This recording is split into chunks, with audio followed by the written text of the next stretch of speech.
pojok kiri bawah itu. Pojok kiri.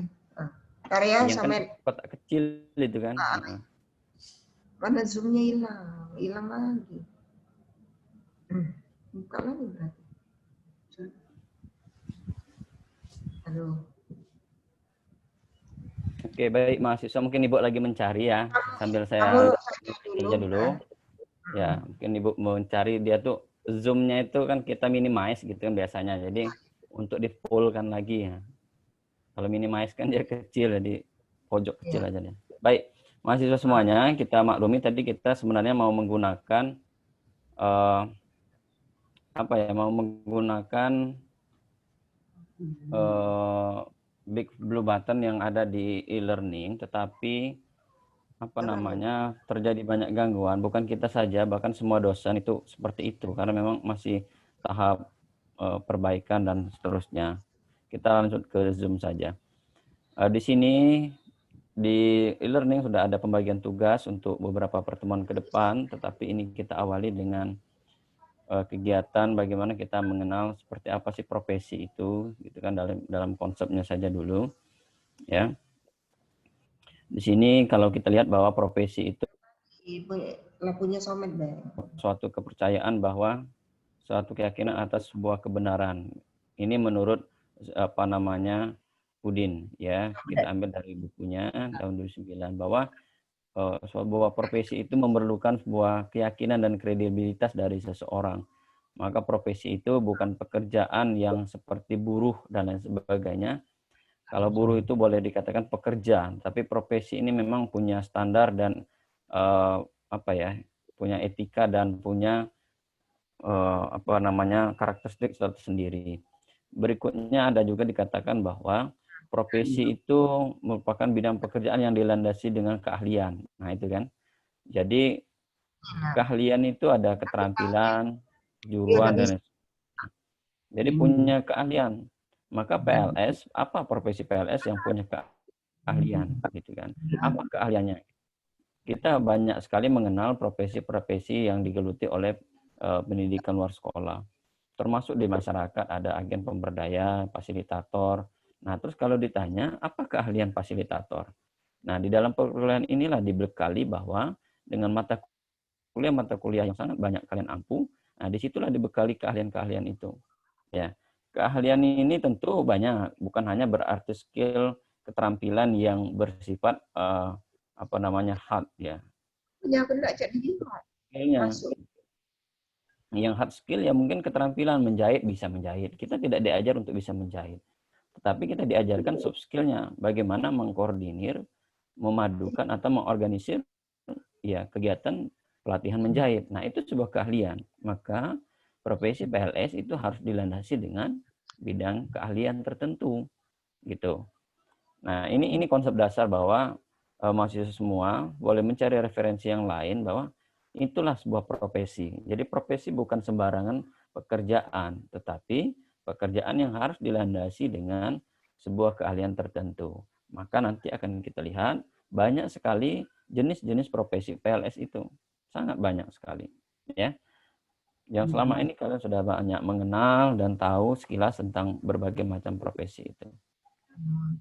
Baik, kita lihat bahwa kalau di dalam bahasa Latinnya, ya profesi ini berarti ya, inilah alurnya ya, profes, bahasa Yunaninya propaino, jadi menyatakan sebuah publik ya. Kemudian profesio, bahasa Latinnya yang disebutkan di sini, pernyataan publik yang dibuat orang yang bermaksud menduduki jabatan kepercayaan publik. Artinya bahwa profesi itu sebuah kepercayaan gitu ya, yang diberikan oleh seseorang, oleh pemerintah atau oleh pengguna dan lain sebagainya, bahwa dialah seorang profesinya, dokter gitu kan, bahwa dia punya dipercaya oleh publik bahwa memang profesinya punya keahlian, punya keterampilan yang sudah sesuai dengan kriteria, sesuai dengan kode etik, sesuai dengan standar yang diberlakukan untuk seorang dokter. Dosen juga sama gitu kan, guru juga sama, tutor juga sama gitu kan, ada standarisasi kompetensi yang diberikan. Maka kenapa itulah disebut dengan itu sebuah profesi, bukan pekerjaan yang sembarangan. Kalau kalau misalkan bekerja di lapangan gitu sebagai buruh dan sebagainya, semua orang bisa dan itu disebut pekerja gitu kan. Kenapa? Memang dia punya keahlian, tetapi pengakuan di masyarakat, standarisasi yang diberikan oleh pemerintah kan tidak terlalu diatur dan tidak ada apa namanya karakteristik tertentu. Orang mau jadi buruh kalau dia sanggup, kuat fisiknya ya silakan, boleh. Tapi kalau profesi enggak. Kamu mau jadi tutor gitu, mendaftar. Kalau standarnya harus S1, maka yang di bawah S1 nggak bisa. Maka itulah profesi. Ya harus ada standarisasinya dan punya skill, keterampilan yang dimiliki oleh seorang yang ingin menjadi profesional tersebut. Nanti kita lihat banyak sekali sebutan-sebutan yang ada di dalam profesi itu.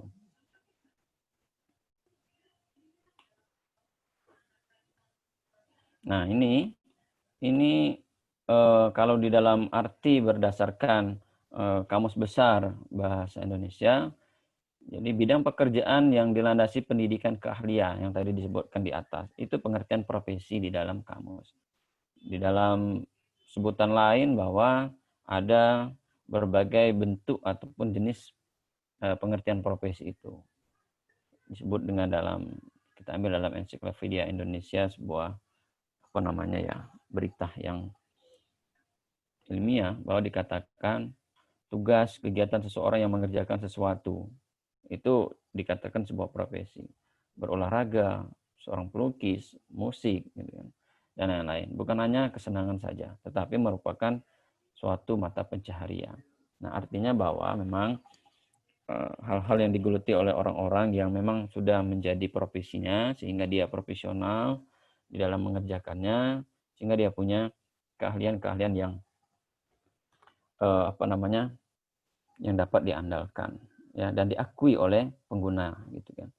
Kita lihat bahwa ada beberapa sebutan lain di dalam profesi itu. Sebutannya diantaranya kita mengenal kalau di dalam profesi itu kan ada profesional, ada profesi itu sendiri, ada profesionalisme dan sebagainya gitu kan. Nah, ini masih kita lihat pengertian profesi menurut berbagai ahli ya. Bahwa ada Hages tahun 63 sudah sangat lama, kemudian ada Kamus Besar Bahasa Indonesia, ada Faul F. Kameneich, kemudian ada dan sebutan yang lain ya, ahli-ahli yang lain. Kalian boleh mencari sumber-sumber yang lain, tetapi intinya bahwa itulah profesi ya. Profesi itu membutuhkan sebuah keahlian tertentu yang harus dimiliki oleh seseorang ketika harus menggeluti bidang pekerjaan tersebut ya, sehingga kenapa dia dikatakan profesi gitu kan. Ada orang yang baru sehari 2 hari menggeluti pekerjaannya, kemudian apakah dia sudah dikatakan profesional? Belum tentu gitu kan. Karena standar-standar yang diperlukan itu kan ada. Jadi tidak mentang-mentang hari ini sudah mengajar, kemudian dia sudah disebutkan profesional, belum tentu. Nah, maka nanti kita lihat ada sebutan-sebutan di dalam aspek profesi itu sendiri ya. Dan itu saling mendukung sekali, saling berkaitan. Di sini dikatakan ada profesi. Profesi itu sendiri ya, tadi udah kita sampaikan. Ada sebutan lain profesionalisme, profesional. Nah, profesional itu sebutan tentang orang yang menyandang suatu profesi dan juga tentang penampilan seseorang dalam mewujudkan unjuk kerja sesuai dengan profesinya, gitu. Misalkan ya, kalian di Hima menjadi ketua, menjadi wakil, ditunjuk narasumber, ditunjuk menjadi apa namanya melaksanakan kegiatan di depan moderator dan sebagainya. Jadi itu adalah profesinya gitu. Ada yang berwirausaha di sini kan, itu profesinya berjualan online. Nah, apakah dia profesional atau tidak? Nah, jadi itulah sebutan daripada profesional itu, bahwa dia menunjukkan, mewujudkan unjuk kerja yang apa ya, yang sesuai dengan profesinya itu. Jadi kalau online, jualan online, misalkan dia hari ini posting, besok tidak, besok lagi enggak, bulan depan berposting. Nah, apakah itu standar profesional untuk penjual online? Nah, maka harus dipenuhi standar-standar itu.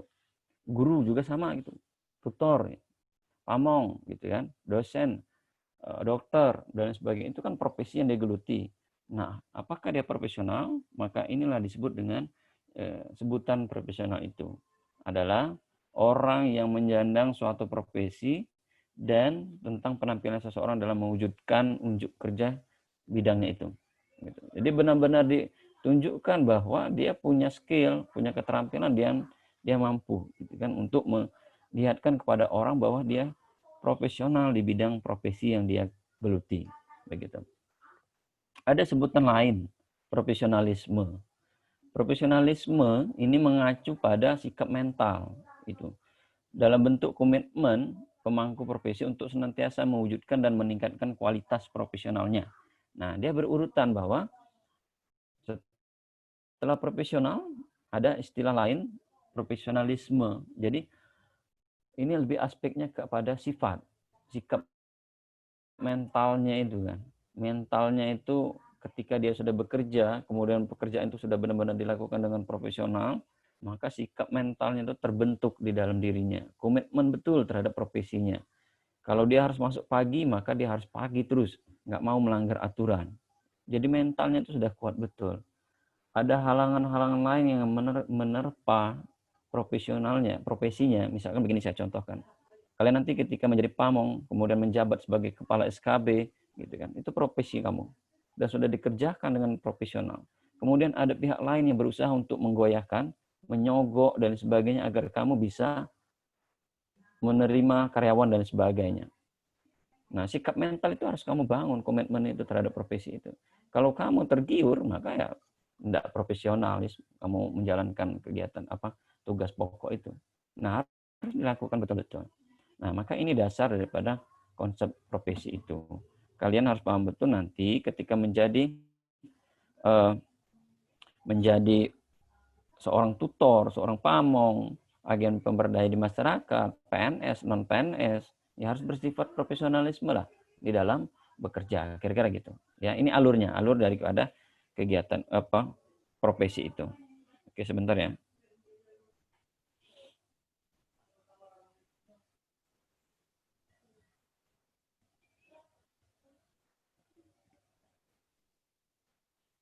Coba Ibu Aziza mau join lagi katanya, tapi nanti tolong di ACC ya sama hostnya. Nah, kita lanjut dulu. Ada profesionalitas. Jadi, profesionalitas itu sebutan dari kualitas sikap para anggota profesi terhadap profesinya serta derajat pengetahuan dan keahlian yang mereka miliki. Jadi ada kualitas sikap para anggota profesi. Artinya bahwa memang benar-benar punya kualitas yang sesuai dengan standar-standar yang telah ditetapkan oleh oleh orang yang menginginkan profesional itu. Artinya begini, ketika kamu melamar menjadi PNS, maka kan di situ ada standar-standarnya, syaratnya yang harus diperlukan. Ketika memenuhi itu dan sudah lolos bekerja dengan profesional, kemudian sudah profesionalisme, komitmen gitu kan terhadap apa yang dilakukan. Nah, maka di dalam pekerjaan itu butuh kualitas. Ya. Butuh kualitas tetapi tidak hanya sekedar bekerja saja, tapi kualitasnya yang benar-benar ditunjukkan bahwa dia profesionalitasnya tinggi. Sikapnya orang-orang yang mengerjakan profesinya itu benar-benar punya kualitas yang sesuai gitu ya. Kemudian ada profesionalisasi ya. Suatu proses menuju pada perwujudan dan peningkatan profesi dalam mencapai kriteria yang sesuai dengan standar yang telah ditetapkan. Jadi ada proses-proses di dalam pencapaian puncak karir seseorang gitu ya. Maka itulah sebutan dari profesionalisasi. Ya, proses-proses itu yang dilakukan oleh seseorang bekerja yang menggeluti pekerjaannya sehingga mewujudkan tingkatan-tingkatan profesi yang paling atas, atau kalau di dalam kebutuhan itu kan ada tingkat yang paling atas, yaitu aktualisasi diri. Maka pekerjaan itu benar-benar harus dilakukan dengan penuh kualitas. Sikap mental yang berkomitmen terhadap pekerjaan itu dilakukan dengan menunjukkan kualitas-kualitas dia di dalam profesi yang digeluti gitu. Jadi itu kira-kira. Jadi tidak bahasa kitanya itu tidak angat-angat ayam lah gitu ya. Jadi Kadang mau, kadang tidak. Kadang sungguh-sungguh, kadang tidak. Nah, itu bentuk dan modelnya. Itu benar-benar gitu ya. Jadi kalau mental tadi kan orang kita banyak nyebut ada mental kerupuk dan lain sebagainya. Nah, yang mental kerupuk itu nggak profesionalisme itu. Jadi artinya disogok dikit udah gak mau gitu kan, diberi apa dikit udah goyah. Ada profesionalisme dia menjalankan itu. Ada orang yang membujuk dikit, Pak tolonglah Pak, masukkanlah anak saya kerja di sini gitu. Dia tidak profesionalisme karena tidak mengikuti aturan. Jadi sikap mentalnya tidak komitmen terhadap aturan yang diberlakukan. Nah, itu kira-kira gambarannya. Baik, sampai sini ada pertanyaan dulu tidak?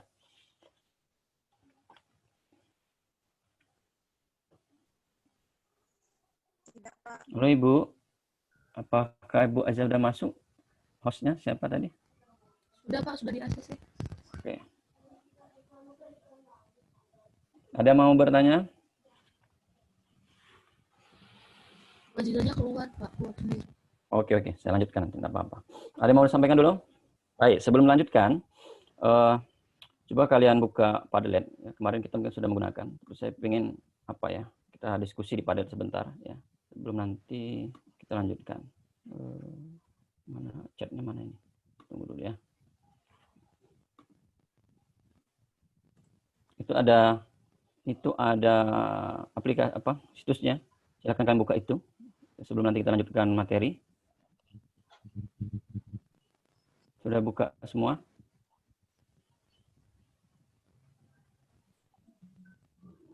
Sudah ada yang buka? Lagi loading, Pak. Loading ya, oke kita lihat. Sudah, Pak. Oke. Gambar. Itu tampilannya seperti ini ya. Ya, Pak. Oke, nah di situ kan ada beberapa pertanyaan, silakan dijawab. Kalian tinggal menambahkan saja komentar di situ. Mau masukkan foto juga enggak apa-apa. Jadi, ini pertanyaan-pertanyaannya, silakan dijawab dulu. Kita diskusi. Mau sebutkan nama boleh. Coba siapa yang mau dulu. Nah, itu sudah mulai masuk ya.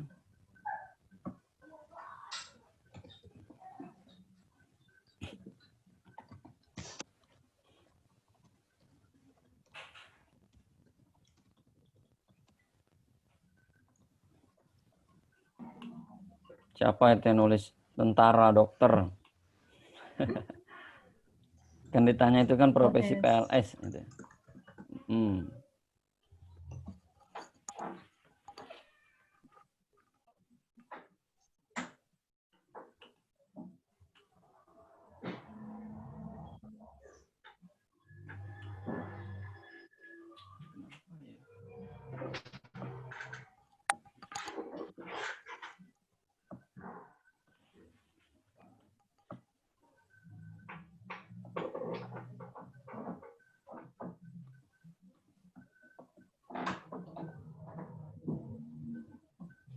Tolong jangan lupa untuk men-share screenshot ya. Seperti kayak gini tampilan begini, sedang begini, screenshot. Nanti mau saya minta untuk dikompilasi gitu. Oke, di sini udah beberapa muncul ya jawaban dari kalian bahwa saya menanyakan ya, kita pemahaman dasar dulu, mengingat kembali bahwa mungkin dulu sudah pernah dibahas. Apa saja profesi PLS yang saudara ketahui gitu kan. Di sini ada yang menjawab tutor, pamong, penyuluh gitu ya, pendidik. Oke. Kemudian ada bidang yang digeluti dalam satu pendidikan non formal. Apa ini kebakarannya apa ini? Oke, dari Tiara ada pamong, ada tutor, instruktur kursus, pengelola lembaga, baik. Kemudian ada imam, mordo, profesi yang diketahui, ada pamong, ada tutor, guru PAUD, penyuluh, fasilitator. Oke. Kemudian sama ada pamong, ya, tutor, fasilitator. Oke, banyak yang sudah menjawab ya. Rata-rata seperti itu pada penyuluh. Oke, kemudian ada yang berbeda, Oke. Kemudian saya ingin menanyakan apa profesi yang saudara paling sukai. Oke, profesi yang paling sukai. Oke, ada administrasi, Fitrio ini. Oke, kemudian ada guru, ada menjadi penyuluh, fasilitator, menjadi tutor. Jadi dari Fitri Anggraini, profesi yang disukai adalah menjadi fasilitator bagi masyarakat desa. Oke. Tiara Indah menjadi pengelola lembaga. Egin ini siapa ini Egin? Herma Regina, Pak. Oh, Jelas-jelas lah. Oke. Kemudian ada oke, rata-rata tutor ya. Nah, ini apa langkah yang saudara lakukan untuk mendapatkan profesi tersebut? Ada yang aktif di kegiatan sosial, fokus, tamat kuliah dan mengikuti CPNS. Waduh, ini siapa nih? Kemudian melalui pendekatan kepada masyarakat. Jadi belajar, kemudian ada yang ikut aktif dalam kegiatan masyarakat, oke. Buat platform dan program sederhana buat warga, oke. Oke. Nah, baru sebatas ini yang menjawab. Nah, ini artinya ya.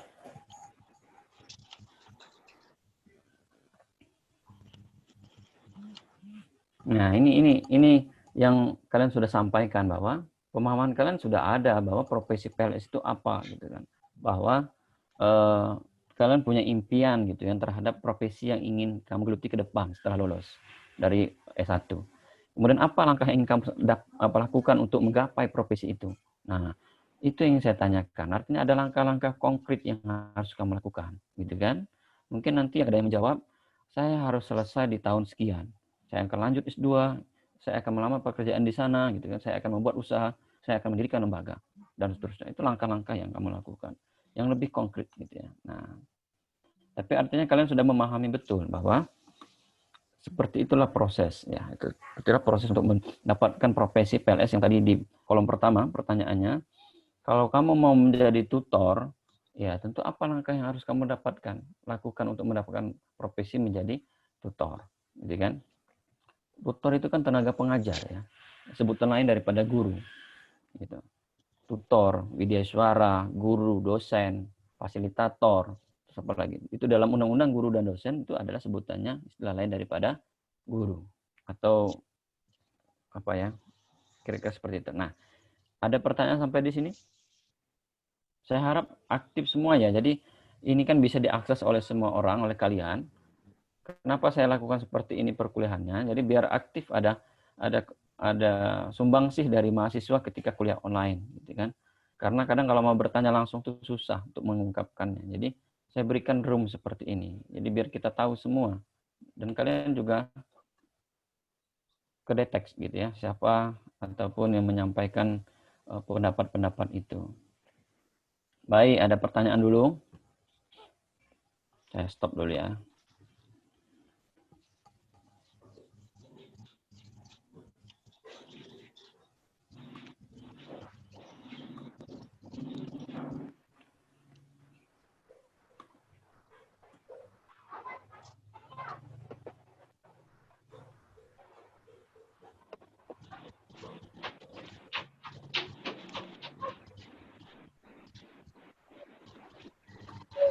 Ada yang mau bertanya silakan.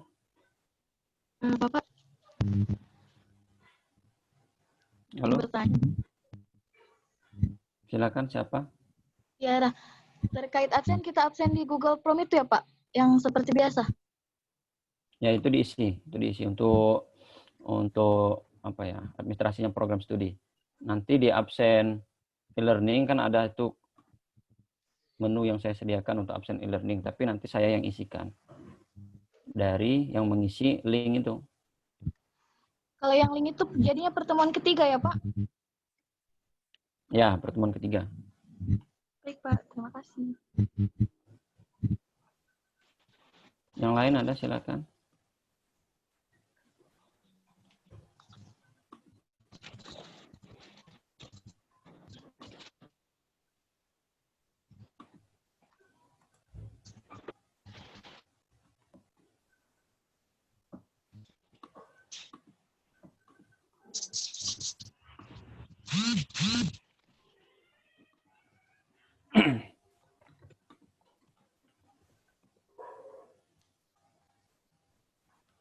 Oke, baik. Kalau nggak ada lagi, saya selanjutkan nanti kita lanjutkan diskusi di sini. Kita lihat lagi materi yang tadi ya, materi yang slide tadi.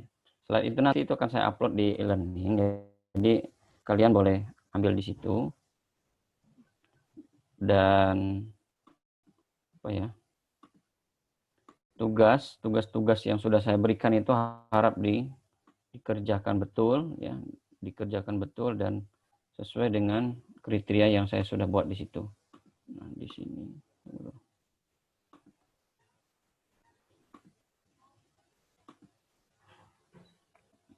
Baik, saya lanjut lagi.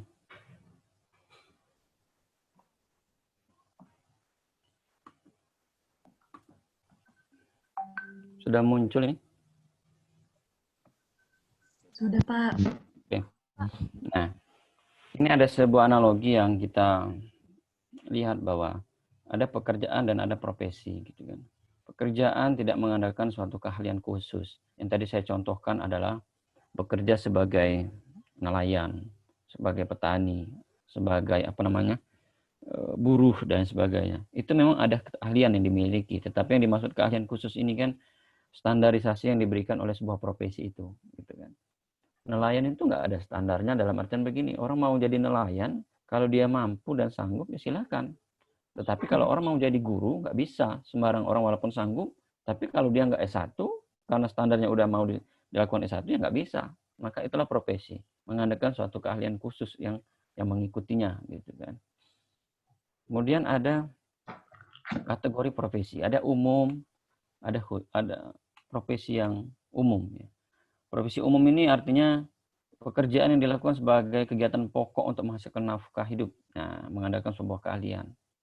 Kemudian profesi yang luhur ada juga. Kenapa dikatakan luhur ini? Profesinya pada hakikatnya merupakan sebuah pelayanan kepada manusia atau masyarakat. Ya, pekerjaan yang tadi kamu sebutkan, saya ingin menjadi seorang motivator. Gitu. Saya ingin menjadi seorang agen pemberdaya yang tidak digaji, gitu. Karena dia menyatakan bahwa dia itu adalah menggelutinya itu sebagai bentuk pelayanan kepada masyarakat. Tapi kalau yang poin umum itu orang berprofesi itu adalah pekerjaan yang dia lakukan untuk mendapatkan nafkah hidup, gitu kan, untuk melanjutkan hidup dia, mendapatkan gaji, gitu kan, atau insentif sehingga dia bisa hidup untuk menghidupi kehidupan dia sehari-hari. Nah, itu ada beberapa istilah yang disebutkan ya. Nah, ciri profesi kita lihat bahwa pertama ada pengetahuan khusus, ya. Kemudian adanya kaidah dan standar moral yang sangat tinggi. Nah, itu kenapa kalau kita berbicara profesi maka ada yang namanya organisasi-organisasi profesi, gitu kan. Dosen itu punya organisasi profesi dan di sana ditentukan kaidah, standar-standar moral yang sangat tinggi. Kemudian punya di dalam dirinya itu mengabdi kepada kepentingan masyarakat, gitu. Jadi bukan untuk dirinya sendiri. Bahwa orang yang berprofesi itu akan disumpah, gitu kan. Ada sumpah pekerjaan yang dia lakukan. Ingin menjadi dosen, menjadi guru, pamong, itu kan PNS tuh. Itu disumpah sebelum menjabat, sebelum melakukan pekerjaan, diangkat dan sebagainya. Kemudian ada izin khusus untuk mendapat menjalankan suatu profesi. Dokter misalkan ya, mau membuka layanan praktek, ya ada izinnya. Guru mau menjalankan profesinya, menambah tadi yang kalian sebutkan, membuat lembaga, harus ada izin yang diberikan. Gitu. Nah, izin di sini terkait kalau guru atau dosen, izin mengajar, yaitu ada sertifikat, gitu kan. Nah, itu bentuk daripada ciri profesi yang profesional itu. Kemudian punya kaum profesional, artinya tadi ada sekelompok komunitas orang yang membentuk kelompok-kelompok ataupun komunitas ataupun organisasi profesi sehingga membentuk suatu anggota-anggota organisasi profesi itu.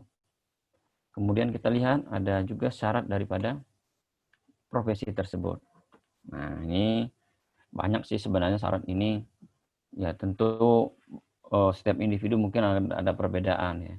Ada yang mau menggeluti bidang tertentu karena panggilan hidup yang sepenuhnya. Ada juga karena pengetahuan, kecakapan atau keahlian yang dia miliki. Gitu kan. Ketika kamu melamar pekerjaan mau jadi guru, kenapa jadi guru? Ya karena saya punya pengetahuan, saya berpengalaman, saya sudah mengajar 10 tahun, saya S1 dan sebagainya. Nah itu kan. Kemudian ada kebakuan yang universal. Ada pengabdian yang tadi, ada kecakapan, aplikatif. Aplikatif ini artinya mungkin untuk mengaplikasikan keilmuan yang kalian miliki. Otonomi, kode etik. Ada klien. Berperilaku, pamong. Jadi pamong itu kan artinya guru ya.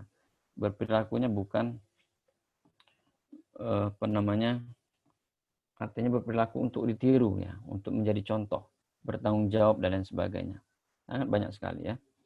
Kemudian lanjutannya ada juga, nah ini profesi harus memiliki keahlian, profesi harus memiliki kode etik, memiliki klien yang jelas. Nah, profesi. Kita contohkan pamong, kalau kamu mau menjadi pamong, siapa kliennya?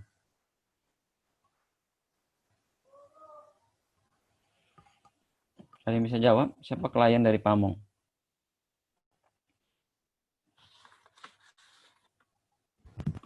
Peserta didik. Oke, peserta didik. Bagus. Itu klien kita. Ya kan? Orang yang kamu layani untuk menjalankan profesi itu. Kalau nggak ada klien, nggak ada orang yang kamu layani, gimana orang mau menyebut kamu punya profesi, gitu kan? Nah itu. Kemudian punya organisasi dan lain sebagainya. Oke, ada pertanyaan? Ini ada karakteristik dari profesi tersebut, ya.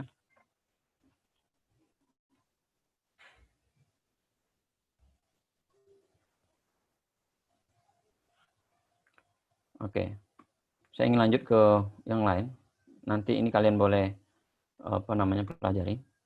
Nah, di sini saya angkat menjadi sebuah bentuk sebutan yang sangat familiar kalian dengar, bahkan kalian baca dan sebagainya. Ada tenaga pendidik dan tenaga kependidikan, pendidik dan tenaga kependidikan dari pendidikan luar sekolah atau pendidikan non formal itu sendiri. Nah, di sini dikatakan bahwa pendidik PNS merupakan anggota masyarakat yang memiliki tugas dan kewenangan dalam merencanakan, melaksanakan, serta menilai hasil, ya, melakukan pembimbingan dan pelatihan pada satuan PNS. Gitu. Kalau kalian atau kita berkaca kepada Undang-Undang Sisdiknas yang tadi saya sebutkan, bahwa terminologi pendidikan itu kan ada sebutan lainnya, ada guru, dosen, konselor, pamong belajar, ya, pamong, widyaswara, tutor, instruktur, fasilitator, dan sebutan lain. Nah ini ada di dalam undang-undang, ya, bahwa yang tersebut itu sesuai dengan kekhususannya, serta berpartisipasi dalam menyelenggarakan pendidikan yang berfungsi sebagai agen pembelajaran warga belajar atau peserta didik. Nah itu ada. Jadi artinya memang kita punya secara landasan hukumnya, landasan yuridisnya ada, gitu kan. Nah, tadi mari kita lihat beberapa tenaga pendidik PLS itu sendiri. Ada pamong, ya. Pamong belajar. Pamong belajar ini PNS. PNS yang bertugas untuk melaksanakan pengembangan model, pembuatan percontohan, serta penilaian dalam rangka pengendalian mutu. Nah, dan dampak pelaksanaan program PNS. Pamong bekerjanya di mana? Ada yang bisa?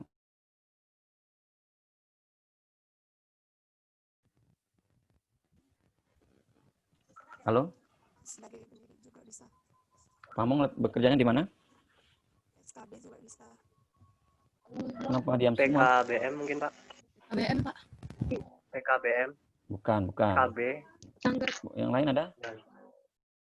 Oke, bukan di PKBM ya, SKB. Oke, benar. Di mana lagi? Diklat kayaknya. Kalau diklat, Pak. Apa? Di lapas, Pak. Halo, kurang jelas suaranya. Halo.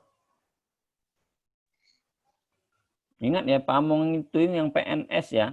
Nah, kerjanya di mana? Kalau di PKBM, tutor, dia tidak PNS. UPT, Pak. UPT. Katanya tadi mau jadi pamong. Siapa tadi mau jadi pamong? Harus tahu kerjanya di mana. UPT. Ayo. Di mana? Nah, terus Mak Mano nak jadi pamong kalau tidak tahu gawe nanti. Pak, aku mau jadi pamong tapi tidak tahu nak kerja di mana. Nah, bingung kan? Ayo, Imam. Sini. Di desa, Pak. Kayak di Diklat, kalau diklat itu Pak pelatihan Bukanlah di desa. Pamong tuh ini kan. PNS, ingat S1 itu PNS loh. Kamu kan mau jadi PNS tuh. UPT kan Pak, UPT dan UPT. SKB tadi yang jawab benar, oke. Ini di SKB itu ada pamong belajar, statusnya PNS. Di mana lagi? Nah, mana kamu nak jadi pamong? Ada di Balai Diklat, bukan Balai Diklat, Balai Pengembangan. Ya, kan itu kan tugasnya mengembangkan model, membuat percontohan itu salah satunya. Balai Pengembangan, kalau sekarang kita kan ada PAUD, BP PAUD dan Dikmas. Nah itu pamong itu kerjaan di situ salah satunya. Jadi kamu bekerja sebagai pamong nanti ditempatkan di balai-balai pengembangan pendidikan non formal. Kalau yang di apa namanya dulu kan ada BP, dulu kan BP PAUD ini, sekarang BP PAUD Dikmas, kemudian ada BP. Setiap di Indonesia ini kan ada 9 atau berapa balai pengembangan ya. Jadi itu bekerja di situ. Kamu bisa menjadi pamong di situ. Jadi tugasnya itu adalah untuk mengembangkan, membuat percontohan, melakukan evaluasi, penilaian model-model pembelajaran, gitu kan? Nah, artinya bahwa itu PNS. Nah, kalau nanti kamu udah lolos, kemudian ada bukaan CPNS, nah ini salah satunya yang selalu dibuka oleh pemerintah, pamong belajar. Gitu. Syaratnya adalah S1 PLS, S1 PAUD, S1 pendidikan lainnya. Nah, ini kelemahan sarjana lain yang digabungkan ke profesi pamong. Dulu profesi pamong ini tidak ada saingannya. Ketika yang buka pamong belajar itu ya PLS, nggak ada yang lain. Tapi beberapa tahun terakhir, kalau ada pembukaan CPNS, pamong belajar, itu syaratnya banyak. Boleh lulusan lain ikut pendidikan kimia pun ada. Itu kenapa? Karena sekarang konsepnya itu adalah yang pamong belajar ya, kemudian sekarang beralih ke Widya Prada itu ya. Nah, mereka bukan hanya mengembangkan model saja, gitu kan, tetapi sudah mengarah bagaimana tugasnya menjadi pendidik dan seterusnya. Dan bidang kajiannya itu bidang studi. Kalau dulu kan kita umum gitu kan, jadi pendidikan non formal secara umum itu kita yang menggarapnya. Nah, maka sebenarnya gelutan daripada pamong belajar ini sangat untuk menjadi PNS ketika lulus menjadi sarjana yang selalu dibuka oleh pemerintah pusat dan pemerintah daerah ketika CPNS pamong belajar. Ketika lolos, kamu akan ditempatkan di SKB ya yang tersebar di berbagai wilayah. Di Sumatera Selatan ini kan ada beberapa SKB ya. Tetapi yang ada juga yang belum punya. Seperti Lubuk Linggau itu nggak ada SKB. Ya, Palembang punya. Oku Timur ada. Banyu Asin ada. Jadi ada SKB ya. Nah, disitulah kamu ditempatkan statusnya PNS. Tapi tugas kamu bukan mengajar. Itu mengembangkan model-model itu. Kemudian ditempatkan di Balai BP PAUD Dikmas sebagai pamong untuk tugasnya adalah mengembangkan model belajar, model pembelajaran. Oke, silakan nanti kamu cari lebih dalam tentang pamong ini. Bagi yang punya angan-angan untuk menjadi PNS, salah satunya adalah pamong belajar. Oke, kemudian ada profesi pendidik yang kedua, pendidik atau pamong pada PAUD gitu ya. Pamong ini sebenarnya adalah sebutan tenaga pendidik ya, pengajar gitu ya kalau di sini. Tetapi ini statusnya bukan PNS ya. Pendidik ya, guru PAUD ya. Jadi banyak kok yang lulusan PLS itu setelah selesai dia menjadi guru PAUD, nggak jadi masalah. Dan memang itu kita punya kompetensinya. Ayo, apakah kakak tingkat kalian kan ada juga kan yang guru PAUD ya setelah lolos gitu kan. Kemudian tadi disebutkan ada instruktur kursus. Nah itu instruktur kursus. Pasti ada pertanyaan di sini, Pak. Kalau instruktur kursus berarti kami harus tahu dong. Kalau menjahit berarti kami harus pandai menjahit, ya kan? Kalau menyablon berarti kami harus pandai menyablon. Sedangkan kami kan tidak diajarkan di dalam perkuliahan untuk tata cara menyablon. Nah, itu kan pertanyaan kan? Pertanyaan bagi kita semua. Bukan seperti itu yang dimaksudkan di dalam sini instruktur kursus ini. Jadi kalian menjadi orang yang mengelola kursus, kamu menjadi instruktur kursus itu dalam artian apa ya? Narasumber di kegiatan-kegiatan itu. Kita menggandeng orang-orang yang profesional di bidang keterampilannya. Tetapi kan kita tetap orang yang menjadi pembicara di depannya itu. Ketika ada orang butuh, kita dipanggil dan seterusnya. Ini bukan PNS statusnya, ya, bukan PNS. Kita lihat ya, masih ada waktu kan sedikit lagi. Ada tutor. Tadi yang sebutan kalian mau menjadi tutor. Tutor sebutan juga sebagai pendidik atau guru. Tetapi untuk di lingkup pendidikan non formal itu disebut tutor. Ya, anggota masyarakat yang bertugas merencanakan, melaksanakan, evaluasi pembelajaran pada program keaksaraan fungsional, ada kejar paket A, B, dan C. Jadi ada paket A, B, dan C, dan KF, gitu kan, tutor. Jadi bertugas untuk mengajar di paket A, B, C. Jadi kalau kamu mau jadi tutor, boleh. Cuma kalau tujuannya untuk mendapatkan insentif yang tinggi, maka sebenarnya tutor ini tidak terlalu besar. Karena terkadang tutor itu gajinya hanya 200-300 satu bulan. Tetapi berbeda dengan tutor bantu. Kalian harus ingat, ada sebutan tutor bantu. Tutor bantu itu adalah yang kontrak langsung oleh pemerintah pusat. Ya. Dan itu digaji berdasarkan standar. Tidak sembarangan. Berbeda dengan tutor yang tutor paket ABC yang di PKBM yang apa namanya? Ya seperti kalian honor. Tetapi kalau tutor bantu itu gajinya standar. Ada standar minimal. Ya UMK ya, UMRK. Jadi banyak ada standarnya. Jadi maka boleh kamu menyamar di situ. Tetapi ada kendala kalau kamu mau jadi tutor, sekarang ini lembaga-lembaga itu mengambil tutor itu bidang studi gitu. Kalau dia mengajar matematik, maka pendidikan matematik yang diambil. Mau mengajar kesenian, maka satu kesenian yang diambil, bukan PLS. Nah, itu yang sekarang terjadi di lapangan. Kalau dulu tidak, yang namanya tutor itu biasanya diambil dari lulusan-lulusan pendidikan luar sekolah. Ya. Tetapi tetap saja PLS juga masuk di situ. Kamu juga bisa melamar menjadi tutor bantu, gitu ya. Kemudian ada Widya Suara Diklat. Widya Suara ini statusnya PNS atau non PNS? PNS. Halo? Halo? Febri. Nah, ini Febri muncul di layar saya. Muhammad Febri, PNS atau non PNS? Widya Suara itu? PNS, Pak. PNS. Oke, bagus. Betul, PNS. Widya Suara itu PNS. Widya Suara itu biasanya ditempatkan di balai-balai diklat, pendidikan dan pelatihan dan pengembangan SDM. Nah, itu di mana Pak bisa melamar ini? Biasanya ketika ada lembaga yang membuka untuk menjadi Widya Suara S1 semua jurusan, maka termasuk PLS. Ya, yang sering buka itu di balai diklat P2TKS atau apa itu untuk sosial, untuk Kementerian Sosial. Jadi bertugas sebagai Widya Suara. Widya Suara itu sama dengan guru, dosen, pendidik, gitu kan? Cuma dia lebih aspeknya ke pengembangan, sama dengan Pamong tadi. Dia mengembangkan model, mengisi kegiatan apa namanya diklat prajabatan, dia yang mengisi di situ dan gajinya pun besar gitu dan statusnya PNS. Memang kalau untuk sebagai Widya Suara khusus S1 PLS itu sebenarnya jarang ada untuk saat ini. Nah, tetap saja ada tapi dia semua jurusan. Jadi bisa melok, bisa ngikut di situ. Tenaga pendidikan luar sekolah ini. Baik, sampai sini ada pertanyaan. Banyak sekali sebenarnya mau materi-materi ini. Tapi ini sekilas saya sampaikan bahwa inilah gambarannya paling tidak. Dan ada tenaga-tenaga yang lain di luar dari tenaga pendidik. Karena ada tenaga kependidikan tadi ya. Ini kacaunya. Padahal udah disusun betul slide-nya ini tapi jadi berantakan. Oke. Ada pertanyaan dulu sebelum ditutup.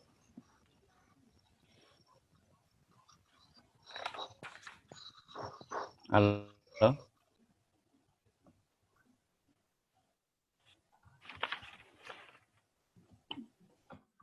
Ini kenapa pada diam semua? Belum pada sarapan atau apa? Bingung dengan beban kuliah atau tugasnya?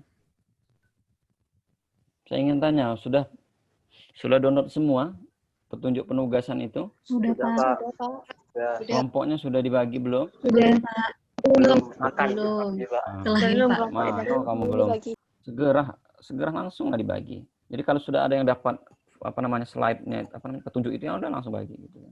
Harus segera dibagi ya. Tugas itu pasti menumpuk. Saya mengajar di semester kalian itu semuanya ada bentuk tugas. Dan itu mungkin kalian akan mengatakan berat, tapi memang itu adalah format tugas yang selalu saya buat untuk dikembangkan ke depan ya. Ada pertanyaan di tugas dan lain sebagainya?